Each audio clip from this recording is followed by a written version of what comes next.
Sehingga kini, saintis masih berpegang kepada teori Big Bang atau teori ledakan besar sebagai teori paling logik mengenai asal kejadian alam semesta. Sememangnya fitrah manusia seboleh mungkin mencari jawapan bagi setiap persoalan yang terlintas pada fikiran. Namun, kelebihan akal yang dianugerahkan Tuhan membolehkan manusia berfikir dan merenung kejadian alam supaya manusia menyedari akan keagungannya.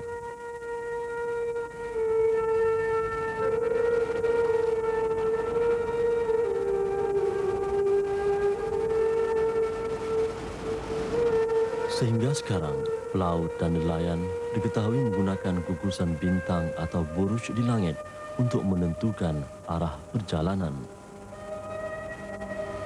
Tetapi, bagaimanakah asal kejadiannya?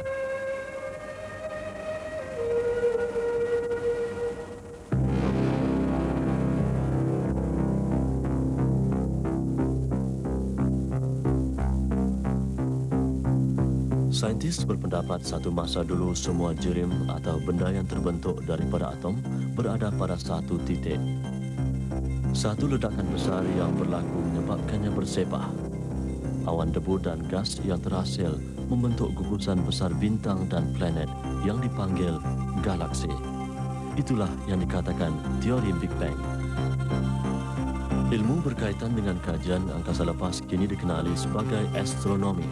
Istilah yang terbit daripada perkataan Yunani astro bermaksud yang berkaitan dengan bintang. Ahli sejarah berpendapat astronomi atau ilmu falak dipelopori oleh orang Yunani. Kini, ilmu ini semakin berkembang.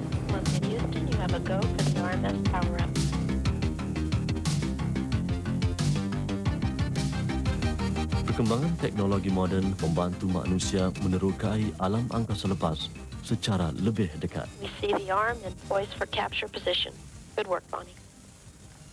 Menurut catatan sejarah, alat penerokaan angkasa lepas pertama kali sampai di bulan pada 12 September 1959. Sejak itu, Rusia dan Amerika Syarikat silih berganti menghantar misi masing-masing.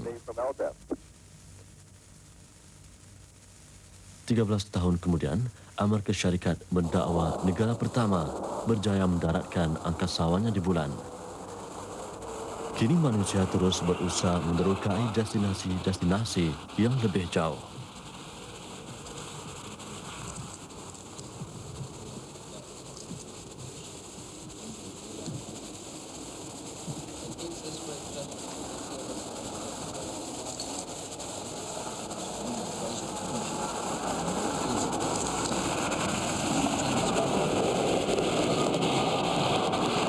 Columbia rolls out after a successful flight. Kelahiran Islam turut menyumbang pada perkembangan ilmu falak. Walaupun Al-Quran bukan sebuah buku astronomi, tersirat fakta yang boleh mencetuskan perkembangan ilmu itu. Selama 7 tahun, ahli falak Islam menerajui ilmu itu seiring dengan keagungan empayar Islam. Di negara ini, perkembangannya adalah seiring dengan kedatangan mubaligh Islam. Penentuan waktu sembahyang menggunakan bayang matahari adalah contoh ilmu falak paling mudah pernah digunakan.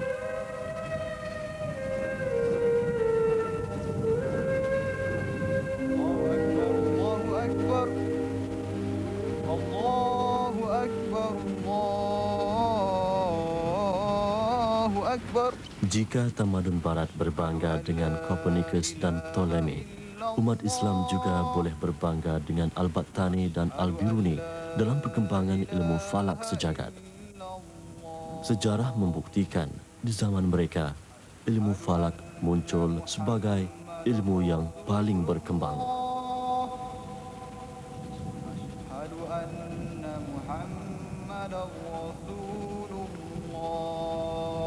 Jadi di sini dapat kita membuat kesimpulan bahawa mubaligh yang datang tersebut telah membawa bersamanya ilmu falak. Kerana apabila beliau mendarat sahaja ke pantai, beliau terus menentukan sama ada sudah masuk waktu sembahyang atau tidak, dan kemudian menentukan pula arah kiblat. Jadi inilah fakta bagaimana kedatangan ilmu falak di Malaysia. kita tidak boleh nafikan bahawa ilmu falak datang serentak dengan kedatangan Islam.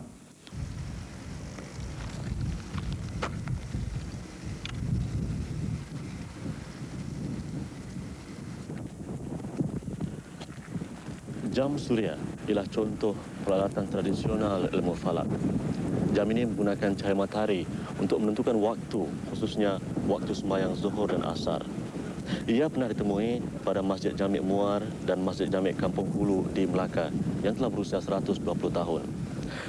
Ini membuktikan pada kita bagaimana ilmu falak ini telah dimanfaatkan oleh masyarakat Islam negara ini sejak dulu lagi.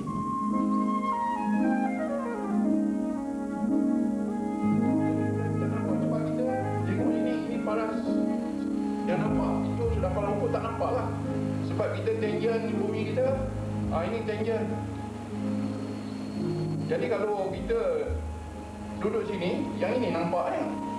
Ini ialah Haji Abdul Ghani Saleh, pensyarah ilmu falak di Kolej Agama Sultan Zainal Abidin, Kuala Terengganu. Sebab kita tangent bumi kita, ini tangent.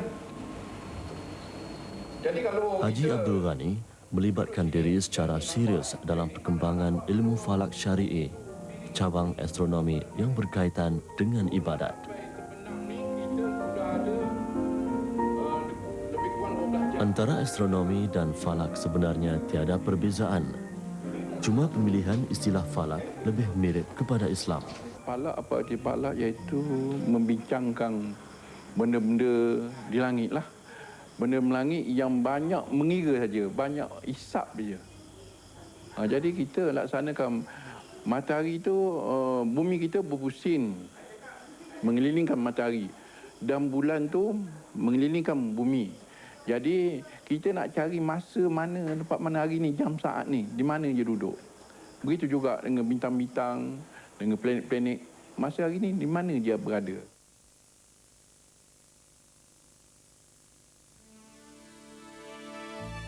Jin Vera mempersembahkan siri suka ramai keluarga Rumah Kedai.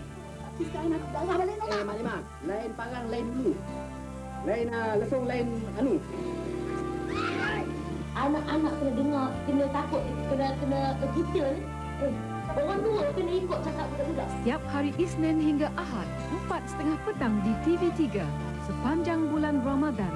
Rancangan ini ditaja oleh Jin Vera. Selamat Hari Raya Aidilfitri daripada Jin Vera.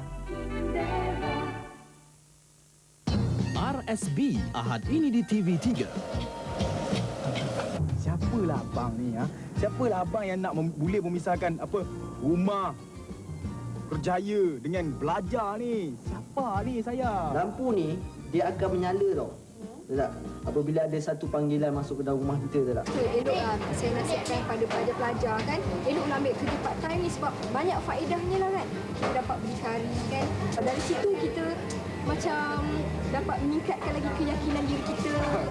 RSB, isu remaja terkini setiap Ahad 12:30 tengah hari di TV3.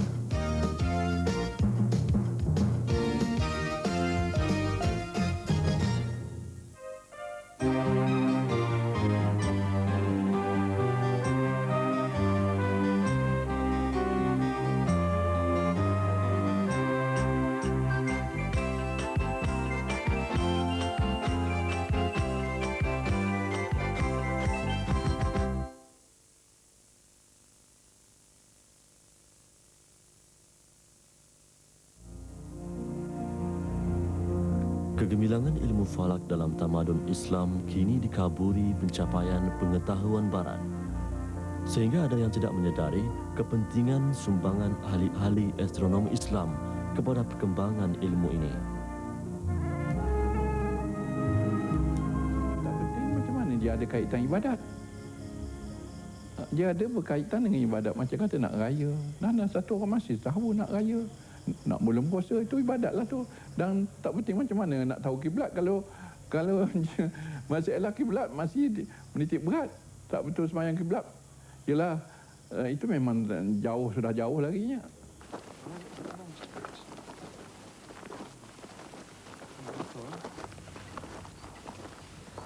Mereka ini adalah pengajar dan pelajar ilmu falak syari'i di Kolej Agama Sultan Zainal Abidin. Pembelajaran di kelas disusuli dengan sesi praktikal di luar. Petang ini, mereka melakukan latihan penyelidikan anak bulan. Proses yang dipanggil pencerapan.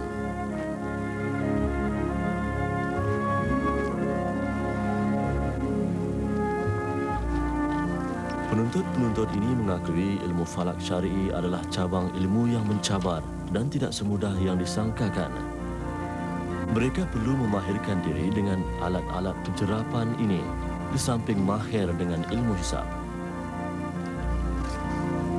Sebenarnya perkembangan ilmu falak kini sudah meliputi lebih 45 bidang kajian, antaranya ilmu pelayaran, astrofizik dan aeronautics. Dan setiap satu pula bercambah kepada beberapa cabang kajian yang lain.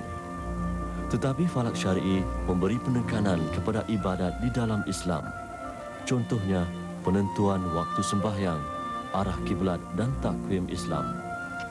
Begitu pentingnya ilmu ini sehingga ia dikatakan hampir dengan ilmu-ilmu fardu ain. Di negara ini setiap kali Ramadan dan Syawal menjelang, istilah falak dan ru'yah kembali kedengaran.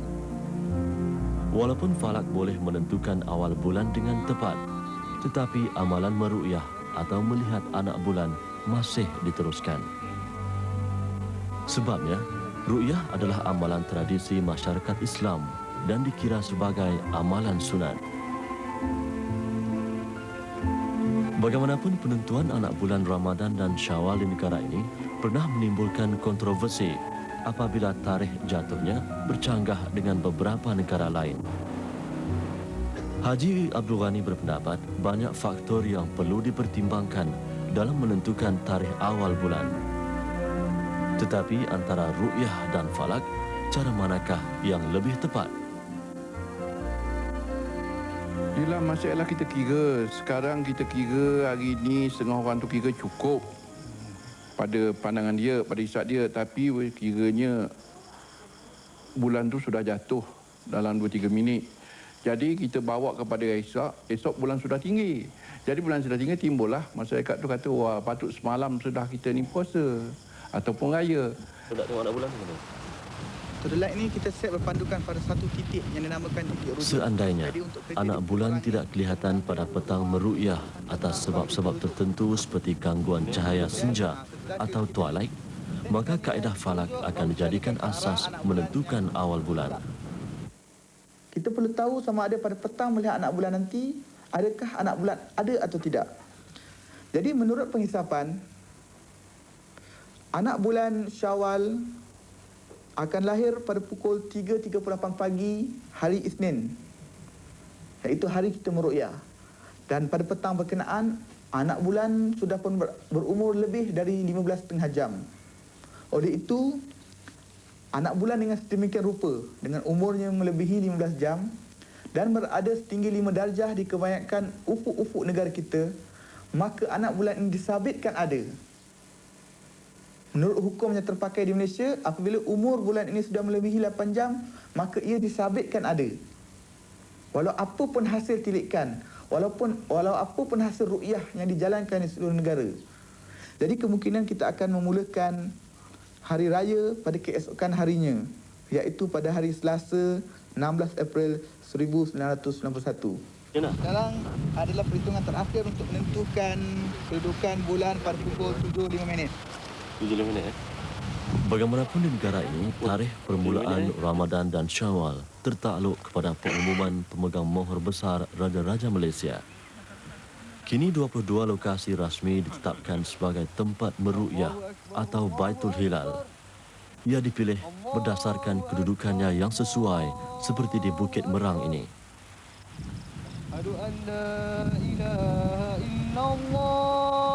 Azan dilaungkan menandakan masuknya waktu maghrib. Pelajar-pelajar ini dilatih keadaan sebenar sewaktu meru'yah. Merekalah yang bakal mewarisi tanggungjawab itu di masa akan datang. Ternyata tanggungjawab itu bukan mudah. Selain perlu dibekalkan dengan ilmu, keikhlasan juga ciri yang penting kerana tugas mereka nanti dikira ibadah. Allah Muhammad. Allahu Akbar.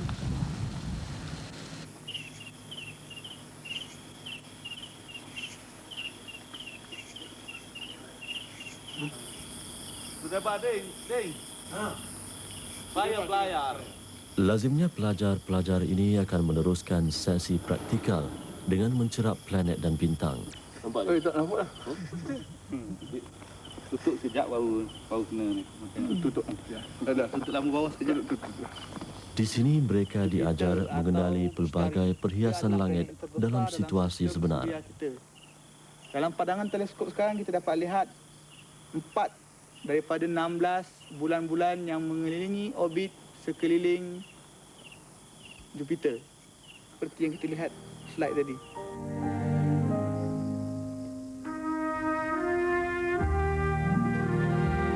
Di negara ini, perkembangan falak syar'i banyak diwarisi daripada tok-tok guru pondok. Justru ada yang beranggapan ia ilmu kuno atau tradisional. Kini penerimaan masyarakat sudah berubah. Ramai yang semakin menyedari kepentingannya. Mungkin waktunya sudah tiba untuk generasi baru meneladani kesungguhan tokoh falak zaman silam.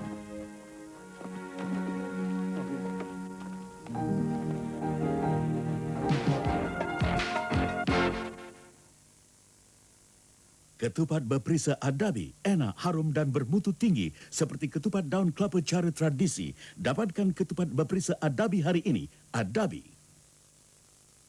Selamat Hari Raya, adik kakak serta ibu bapa.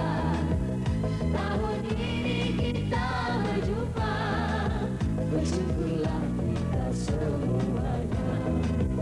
Selamat Hari Raya, adik kakak serta ibu bapa.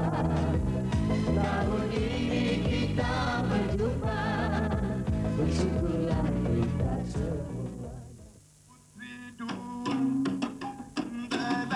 Terengganu Darul Iman kaya dengan emas hitamnya. Namun adat istiadat lama tetap dikekalkan. Sekapur sirih berkampung di pantai Batu Buruk untuk menyelami adat dan persediaan penduduk Terengganu menanti fajar Aidilfitri menyingsing. Jangan lupa bersama Sekapur Sirih Ahad ini 9 pagi di TV3.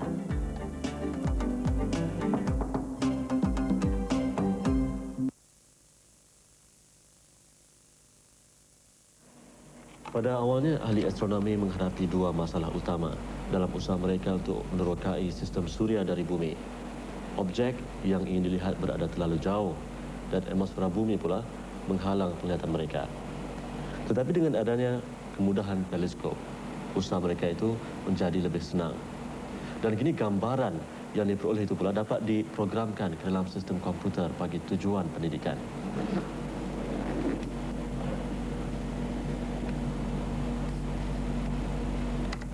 Ada pelbagai software astronomi yang dapat membantu pelajar membuat kajian. Antaranya yang dipanggil Dance of the Planet atau Tarian Planet. Program falak syari'i di kolej ini menggunakan tidak kurang daripada 10 software untuk membantu pengajiannya. Ahli sains mengatakan ada 9 planet utama di dalam sistem suria kita. Namun teori kewujudan planet ke-10 pernah diperkatakan penulis-penulis falak tempatan. Sama ada wujud atau tidaknya planet yang dipanggil Muntaha itu, menurut Ustaz Baharudin, belum dapat ditentukan. Tetapi yang pasti, ia membangkitkan kesedaran manusia tentang konsep sebenar ilmu falak. Satu cabang ilmu sains yang begitu indah. Satu cabang ilmu sains Islam yang begitu mencabar dan amat berguna dalam kehidupan kita sehari-hari.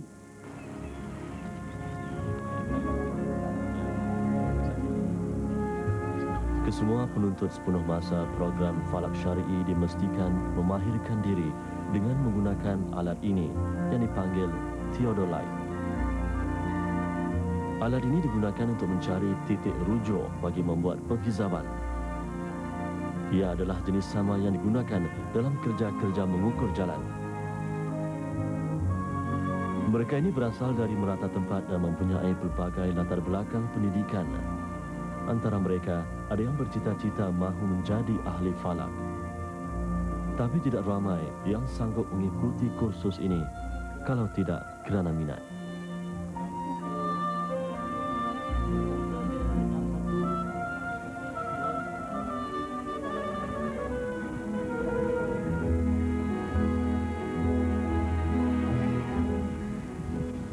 Penentuan awal Ramadan dan Syawal.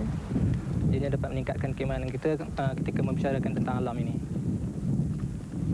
Begitu juga dalam Al-Quran dan hadis banyak ayat yang memerlukan ilmu falak ni untuk menafsirkannya. Sebab kalau kita kata susah, semua pelajar susah kan. Tapi falak syar'i ini susah pun menarik.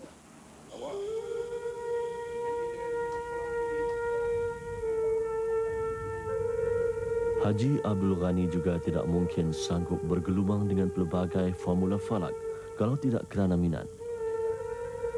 Minatnya, kata Haji Abdul Ghani, sukar diterangkan. Memang tepat kenyataannya itu kerana secara kerjaya Haji Abdul Ghani ialah bekas penguasa penjara. Bagaimana boleh menjadi pensyarah falak syar'i? Haji Abdul Ghani sendiri tidak dapat memberikan jawapan. Usahanya untuk mendalami falak syar'i bermula di Pulau Jerjak semasa bertugas sebagai penguasa penjara. Ilmu itu diwarisi daripada seorang tokoh falak tempatan. Pengajiannya kemudian disambung lagi di Indonesia, walaupun sebagai penuntut yang agak dewasa.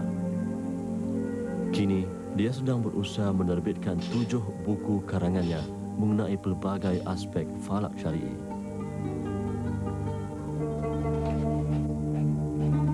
Haji Abdul Ghani berkata, ilmu falak adalah ilmu yang berkaitan dengan keesaan Tuhan. Mempelajari dan mengembangkan ilmu ini tidak boleh mengenal jemu. Sewaktu di rumahnya, kami ditunjukkan jadual penentuan kiblat menggunakan bayang matahari daripada mini komputernya.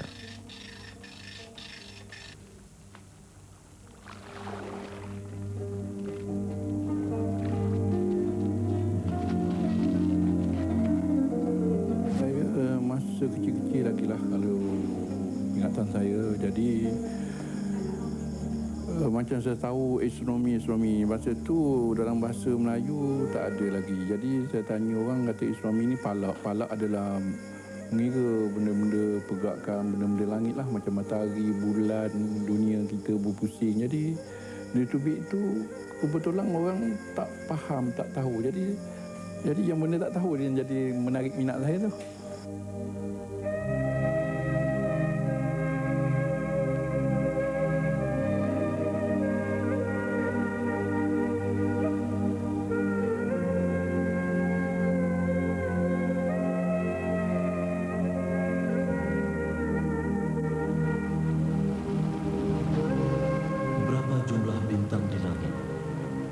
Bagaimana mau memahami kejadian di alam ini? Sekarang kalau generasi muda ni tidak ambil alih, maka saya rasa akan hilang begitu saja, diabai begitu saja. Seorang ahli falak tempatan membuat kesimpulan, tanpa usaha tokoh astronomi Islam yang memelihara dan mengembangkan ilmu itu selama tidak kurang 7 abad, ia mungkin hapus. Usaha mereka adalah sesuatu yang sangat membanggakan. Tetapi dalam Islam, mengaitkan kejadian dan rahsia alam dengan keesaan Allah adalah lebih penting.